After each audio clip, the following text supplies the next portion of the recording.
बेहद स्वागत आप सभी का। मैं आपके साथ अब्दुल नबी हसन। खास बुलेटिन देखना शुरू कर चुके हैं आप। बुलेटिन की शुरुआत सीधे रुख करेंगे देहरादून का, जहां पर मुख्यमंत्री पुष्कर सिंह धामी की मौजूदगी है। होली मिलन समारोह इस वक्त चल रहा है भारतीय जनता पार्टी के कार्यालय में।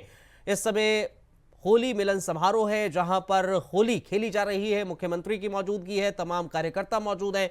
तस्वीरें आप देख सकते हैं और तस्वीरों में आपको नजर आ रहा है, तमाम लोग आपको नजर आ रहे हैं। देहरादून से मुख्यमंत्री योगी आदित्यनाथ, माफ कीजिएगा, मुख्यमंत्री पुष्कर सिंह धामी की मौजूदगी नजर आ रही है। पुष्कर सिंह धामी आपको नजर आ रहे हैं और होली मिलन समारोह का कार्यक्रम चल रहा है। बीजेपी का कार्यालय है और यहाँ पर रंगारंग कार्यक्रम चल रहे हैं। इससे पहले मुख्यमंत्री ने बाकायदा कार्यकर्ताओं के साथ होली खेली, रंग लगाया, गुलाल लगाया एक दूसरे पर और यहाँ पर कार्यक्रम का आयोजन किया गया है। तो जानकारी आपको हम देते चले, बड़ी और महत्वपूर्ण खबर है, जहाँ पर होली मिलन समारोह का आयोजन बीजेपी की तरफ से किया गया है। बीजेपी के कार्यालय में, दरअसल देहरादून में जो प्रदेश कार्यालय है, वहाँ पर सीएम पुष्कर सिंह धामी की मौजूदगी है और आप तस्वीरें देख सकते हैं। आप देखिए, सीएम पुष्कर सिंह धामी के देखिए खड़े हो गए हैं और यहाँ पर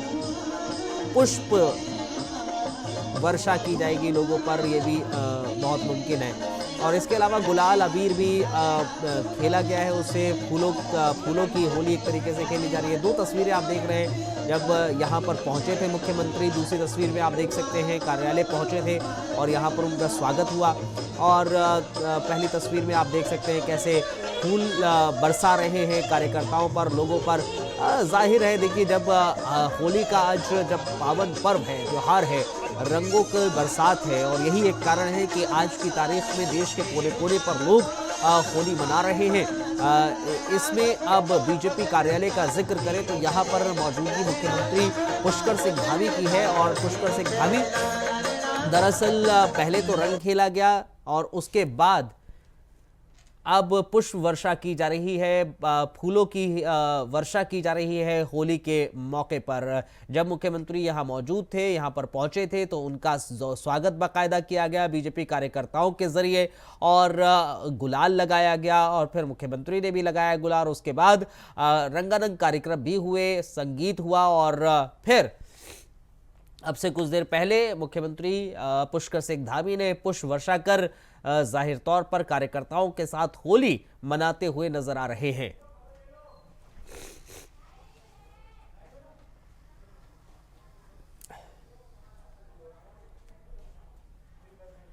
चलिए अब छत्तीसगढ़ के इस खास बुलेटिन में छत्तीसगढ़ की अहम खबरों की ओर रुख कर लेते हैं। खबर रायपुर से है, जहां पर अमानाका इलाके में रात 2 बजे गाड़ियों की जांच के दौरान एक इनोवा में 1,67,00,000 रुपए का कैश मिला है।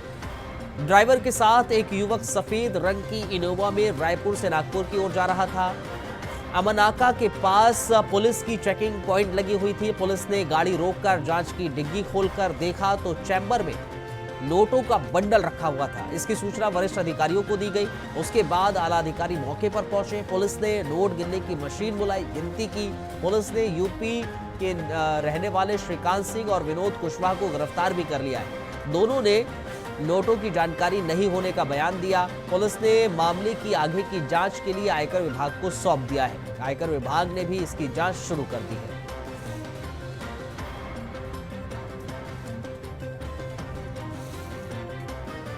तो गाड़ियों की जांच लगातार की जा रही है।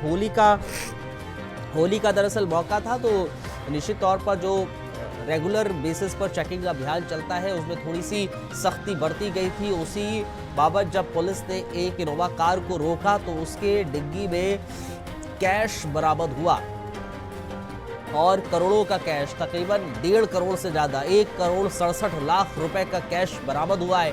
और ये जो बरामदगी हुई है, हालांकि ये किस वजह से थी, इसमें जो एक ड्राइवर और उसका सहयोगी था, उसको गिरफ्तार कर लिया गया है पुलिस की ओर से। लेकिन ये कहाँ जा रहा था कैश, किस पर्पस से जा रहा था, अब उसकी तफ्तीश पुलिस की तरफ से और आयकर विभाग की तरफ से की जा रही है। हालांकि पूरी टीम दोनों से पूछताछ भी कर रही है। जो गिरफ्तार किए गए हैं लोग, उनसे पूछताछ के बाद आगे की जानकारी जुटाने की कोशिश कर रही है। हालांकि कैश जो बरामद हुआ है 1,67,00,000 का, वो दरअसल इनकम टैक्स टीम को दे दिया गया है। उसके अलावा इस पूरे मामले को लेकर अलग अलग एंगल से भी जांच की जाएगी। हवाला का पैसा है या फिर किस तरह का पैसा है, कहाँ जा रहा था, किसके पास जा रहा था, ये तमाम सवाल हैं जो हर किसी के जहन में है और पुलिस महकमा भी इन सवालों का जवाब जुटाने में लगा हुआ है।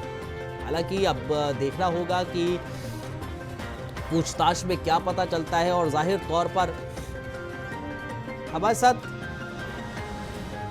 तो आपको बताते चले, जानकारी आपको देते चले इस वक्त की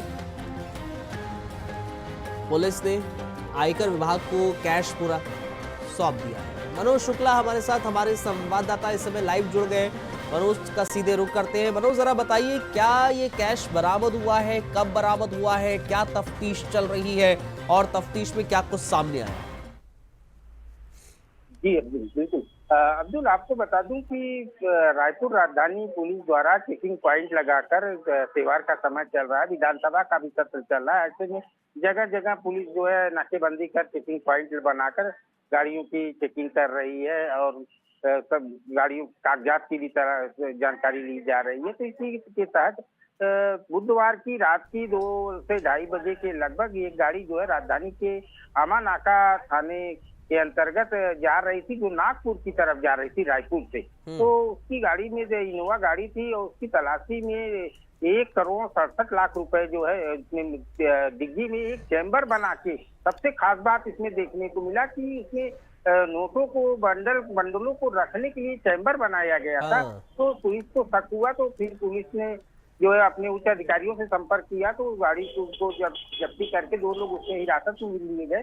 तो पुलिस ने कल शाम जो है इस पर खुलासा किया है कि इसमें 1,67,00,000 रुपए जो है इसमें बरामद हुए हैं और साथ ही साथ ये हवाला से जुड़े हुए पैसे का पुलिस ने ये जानकारी दिया है। और आपको बता दूं कि पुलिस के खुलासे में ये बात भी सामने निकल कर आई कि हवाला का पैसा इस तरह से बराबर जो है जाता था गाड़ियों से। और इसमें एक महत्वपूर्ण बात ये भी सामने पुलिस ने खुलासा किया है कि जो पकड़े गए उनको ये नहीं पता है ये पैसा किसका है और कहां तक ये पैसा जाएगा। जी, लेकिन एक और चीज है ना, ये अभी तक जानकारी नहीं निकल के आई है जो आप बता रहे हैं मनोज, की कहां से आया है और कहां जा रहा है। क्योंकि प्रॉपर एक चैम्बर बनाया गया है, एक जो डिग्गी होती है उसको पूरी तरीके से काटा गया, उसके नीचे बिछाए गए और उसको ऊपर जो लगेज है उसको रखा गया। तो ये पूरी एक सोची समझी साजिश रणनीति के तहत किया गया। क्या इसमें और डिटेल कुछ निकल कर सामने आए? जिस तरह से आप बता रहे हैं कि ये जानकारी नहीं है कहां जा रहा था, किसके पास जा रहा था, कहां से आ रहा था, क्योंकि ऐसी जानकारी भी निकल कर आई थी एक और ऐसे ही केस में, जो मुझे याद आ रहा है कि वो जो गाड़ियां हैं वो चेंज हो रही थी। जी बिल्कुल अब्दुल, ये भी गाड़ियों का सेम वही प्रक्रिया के तहत ये गाड़ी नागपुर तक जाती, नागपुर से फिर दूसरी गाड़ी से पैसा जो है बॉम्बे के लिए भेजा जाना था। बॉम्बे में किसके पास पैसा जाना है, कहां पर जाना है, इस बात का खुलासा नहीं हो पाया है। फिलहाल जांच का विषय बना हुआ है। अभी पुलिस और आयकर विभाग को जो 1 करोड़ पुलिस द्वारा सौंपा गया 1,67,00,000 रुपए, उस पर आयकर विभाग भी अपनी तरह से जांच बैठा दी है। कल से जांच शुरू हो गया है और इसमें पुलिस ने ये भी खुलासा किया था कि व्हाट्सएप ग्रुप और टेलीग्राम के जरिए जो है ये सारा लेन देन। मनोज, एक सवाल ये है ना कि भाई इतना समय हो गया है, कल से आज तक का वक्त हो चला है, अभी तक क्या ये जानकारी नहीं जुटा पाए? क्योंकि पैसा कम नहीं है, 1 करोड़ से ज्यादा, 1.5 करोड़ से भी ज्यादा का पैसा है। और अगर इतना पैसा कहीं जा रहा है, कैश वो भी जा रहा है, तो निश्चित तौर पर वो काला धन ही है, ऐसा तो है नहीं वो व्हाइट मनी है। तो ऐसे में सवाल ये उठता है कि इसका असल मास्टरमाइंड कौन है, कहां से ये पैसा आ रहा था? क्या पुलिस अभी तक कोई भी क्लू नहीं निकाल पाई है, कोई भी ऐसा सबूत नहीं निकाल पाई है कि वहां तक पहुंचा जाए, या फिर कोई ऐसा नाम निकलकर सामने आ रहा हो? जी बिल्कुल अब्दुल, पुलिस लगी हुई है, जांच पड़ताल जारी है और साथ ही साथ आयकर विभाग भी अब अपने तरीके से जो है जांच को भी इन्वॉल्व हो गया है। इसको पैसा पुलिस द्वारा हैंड ओवर कर दिया गया है। अब आयकर विभाग भी अपने तरीके से जांच के पड़ताल शुरू कर दी है, तो निश्चित रूप से कहीं न कहीं आने वाले दिनों में इसका खुलासा हो जाएगा कि ये पैसे का कहाँ से आता था, कहाँ जाता था और इस पैसे का क्या उपयोग किया जाता है। ये तमाम तरह की अभी एक पहेली सी बनी हुई है, जो आने वाले दिनों में ये अंदाजा लगाया जा रहा है कि पुलिस द्वारा या आयकर विभाग द्वारा इस पर बड़ा खुलासा किया जा सकता है। जी, फिलहाल जो जानकारी पुलिस द्वारा दी गई है वो कि ये सब जो पैसे चलिए का मनोज, ये आप हवाला खबर पर नजर बनाए रखिएगा। फिलहाल के लिए बहुत बहुत शुक्रिया इस खबर पर जानकारी देने के लिए, बने रहिएगा हमारे साथ। चलिए, जाहिर तौर पर पुलिस अपना काम कर रही है, आगे की तफ्तीश शुरू कर चुकी है, जांच चल रही है, लोगों से पूछताछ चल रही है। बढ़ते हैं आगे। मुख्यमंत्री विष्णुदेव साय की अध्यक्षता में मुख्यमंत्री निवास कार्यालय में कैबिनेट की बैठक आयोजित हुई है, जिसमें अनेक महत्वपूर्ण निर्णय लिए गए हैं। मंत्री परिषद ने छत्तीसगढ़ में भारतमाला परियोजना के क्रियान्वयन में भ्रष्टाचार की प्राप्त शिकायत को गंभीरता से लेते हुए इसकी जांच EOW के जरिए जांच कराने का निर्णय लिया है। मुख्यमंत्री विष्णुदेव साय ने कहा है कि किसी भी दोषी को बख्शा नहीं जाएगा। मंत्री विष्णुदेव साय जी की अध्यक्षता में संपन्न हुई है। बैठक में अनेक महत्वपूर्ण निर्णय लिए गए हैं, जिनमें राज्य में नक्सल समस्या के समाधान के लिए ठोस पहल करते हुए छत्तीसगढ़ नक्सलवाद उन्मूलन नीति 2023 के स्थान पर छत्तीसगढ़ नक्सलवादी आत्मसमर्पण पीड़ित राहत एवं पुनर्वास नीति 2025 को मंजूरी प्रदान की गई है। इस नीति के तहत आत्मसमर्पण करने वाले माओवादियों को आर्थिक सहायता, पुनर्वास, शिक्षा, रोजगार, सुरक्षा जैसी सुविधाएं उपलब्ध कराने का प्रावधान किया गया है। माननीय मुख्यमंत्री जी ने 27 फरवरी को फिल्म छावा को राज्य में टैक्स फ्री करने की घोषणा की थी। मंत्री परिषद द्वारा मुख्यमंत्री जी के घोषणा के अनुपालन में फिल्म छावा के प्रदर्शन पर प्रवेश हेतु देय राज्य माल एवं सेवा कर स्टेट GST के समतुल्य धनराशि प्रतिपूर्ति किए जाने का अनुमोदन किया गया। राज्य मंत्री परिषद द्वारा उद्योगों की सुरक्षा सुनिश्चित करने के लिए आज छत्तीसगढ़ राज्य औद्योगिक सुरक्षा बल विधेयक 2025 विधानसभा के प्रारूप का अनुमोदन किया गया। इसी तरह से छत्तीसगढ़ सहकारी सोसाइटी संशोधन विधेयक 2025 के प्रारूप का भी अनुमोदन किया गया है। साथ ही छत्तीसगढ़ निजी विश्वविद्यालय स्थापना एवं संचालन संशोधन विधेयक 2025 के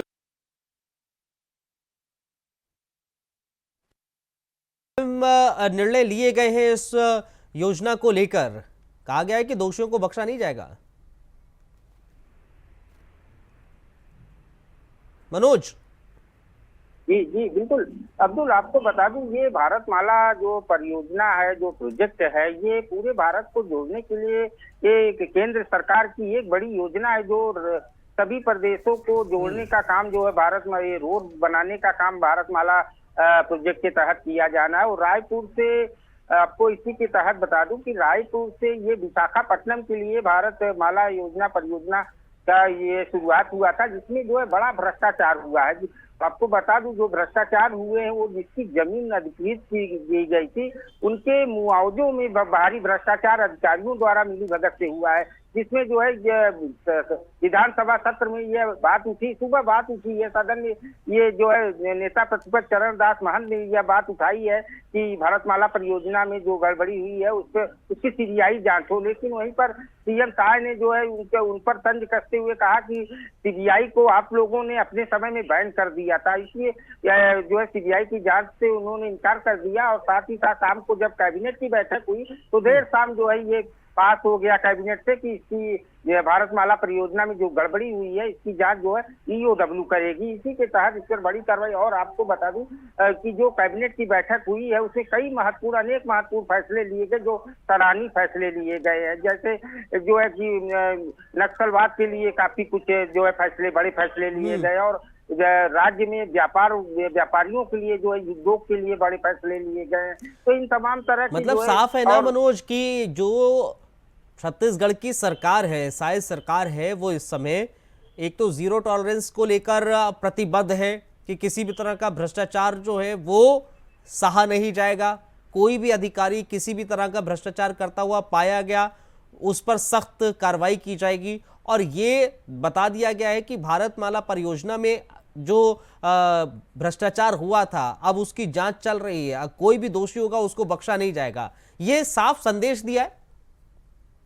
जी बिल्कुल अब्दुल, आपको बता दूं कि जब से बीजेपी सरकार छत्तीसगढ़ में बनी है तब से लगातार कम से कम 60 से 70 अधिकारियों के ऊपर लगभग कार्रवाई भी हो चुकी है भ्रष्टाचार को लेकर। तो ये बड़ी बात सामने निकल कर आती है। और विष्णुदेव साय का बराबर ये बयान, वित्त मंत्री का ये बयान आता है कि 2047 तक देश को विकसित राष्ट्र बनाना है। इस उद्देश्य से कार्य किया जा रहा है छत्तीसगढ़ सरकार की तरफ से। चलिए ठीक है, बहुत बहुत शुक्रिया आपका मनोज शुक्ला, तमाम जानकारी साझा करने के लिए बहुत बहुत धन्यवाद।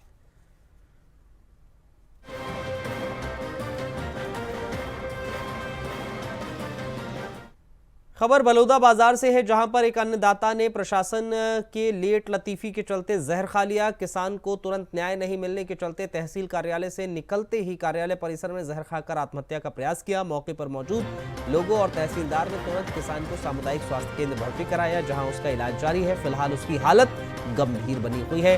वहीं इस खबर के सामने आते ही स्थानीय प्रशासन में हड़कंप मच गया। जानकारी के मुताबिक किसान लंबे समय से अपनी जमीन पर कब्जे से जुड़े विवाद को लेकर परेशान था। ये प्रकरण तहसील में चल रहा था। कई चक्कर लगाने के बाद जब उसे अगली तारीख दी गई, प्रशासन ने मदद न मिलने के चलते परेशान किसान ने कार्यालय से बाहर निकलते ही जहर खा लिया। प्रदीप महेश्वरी इस खबर पर और ज्यादा जानकारी हमें देंगे। हमारे साथ हमारे संवाददाता इस समय जुड़ गए हैं। प्रदीप, जरा इस खबर को और विस्तार से बताइए। बलौदा बाजार जिले के सिंगा ब्लॉक का पुरदान गांव का एक मामला, जहां पर हिरल साहू नाम का एक किसान था जो अपनी 52 डिसमिल जमीन के लिए लगातार कब्जा मांग रहा था। जहाँ की प्रक्रिया होती है तहसील कार्यालय में प्रक्रिया होती है, तो उस प्रक्रिया करते करते वो 2 साल चक्कर लगा रहा था। लगातार पैसे के पैसे मिलते उसकी जाके शिकायत राजस्व मंत्री संग और सीएम से की थी। तो सीएम और राजस्व मंत्री ने संज्ञान लेते हुए इसे तहसीलदार को डांटा था, और जिसके उसको गुस्सा था इस बात का लेकर कि मेरी शिकायत सीएम से क्यों की थी। उसके बाद जब ये पैसे की तारीख की 12 तारीख को जब किसान पहुंचता है तो उस जो तहसीलदार है तुम्हारा कुणाल कवैया करके वो 2 धमकाते हैं क्योंकि जो यहाँ भगा दूंगा कहते, तो उस बात से व्यथित होकर किसान जाके अपने बेटे के साथ जहर खाया। और जैसे इस बात का पता चला कि तहसील कार्यालय में किसान जहर खा लिया तो हड़कंप मच गया। और मीडिया में जब बात आई तो कलेक्टर ने तत्काल बात का संज्ञान लेते हुए किसान को सिंगा स्वास्थ्य वहां से लगा बलौदा बाजार जिला चिकित्सालय में उसका इलाज है, जहाँ पर उसकी स्थिति गंभीर बनी। प्रशासन किसान पड़ा हुआ, लेकिन निश्चित है कि आपको बता दूं कि जब से यहाँ पर औद्योगिक समूह यहाँ पर जमीनों से लेकर तहसील में राजस्व विभाग की कार्यशैली यहाँ तक विधानसभा में क्वेश्चन उठ चुका है। यहाँ तक भाजपा के अजय चंद्राकर ने भी क्वेश्चन उठाया था कि राजस्व विभाग में लगातार लेट लतीफी और जिसका कार्यशैली है जिससे यहाँ आम किसान बहुत परेशान है। ये इसी का परिणाम है कि किसान को, अन्नदाता को आज जहर खाने के मजबूर होना पड़ा, जो 2 साल से अपने 52 डिसमिल जमीन मिली पाया। चलिए, बहुत शुक्रिया आपका इस खबर पर जानकारी देने के लिए। बने रहिए हमारे साथ।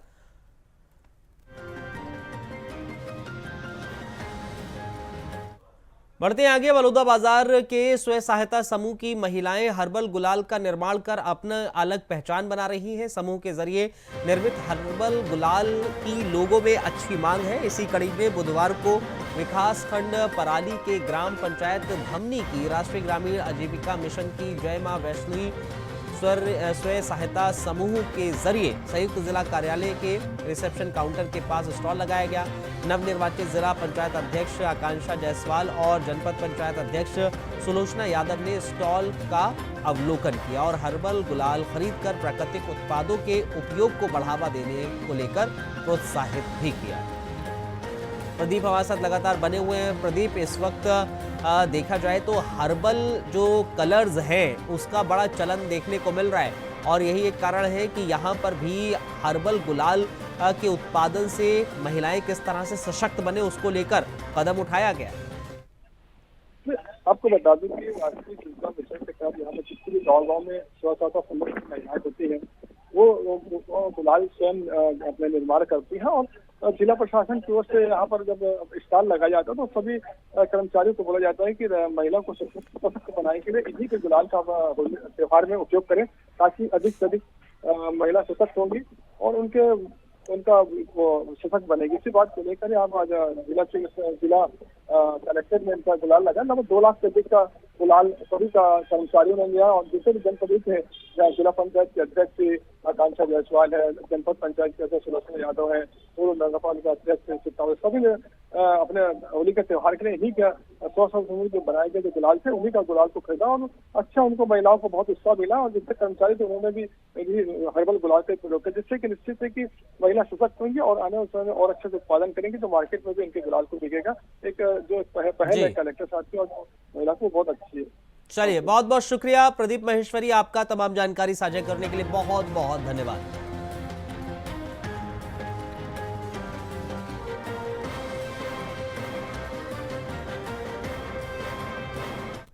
छत्तीसगढ़ के कांकेर जिले के भानु प्रतापपुर में आबकारी विभाग एक बार फिर से विवादों में घिर गया है। भानु प्रतापपुर शराब दुकान का एक वीडियो वायरल हो रहा है, जिसमें एक आबकारी अधिकारी एक व्यक्ति पर भड़कते हुए दिखाई दे रहा है। ये घटना आबकारी विभाग की कार्यशैली और उनके प्रति जनता के विश्वास को कम करने वाली है।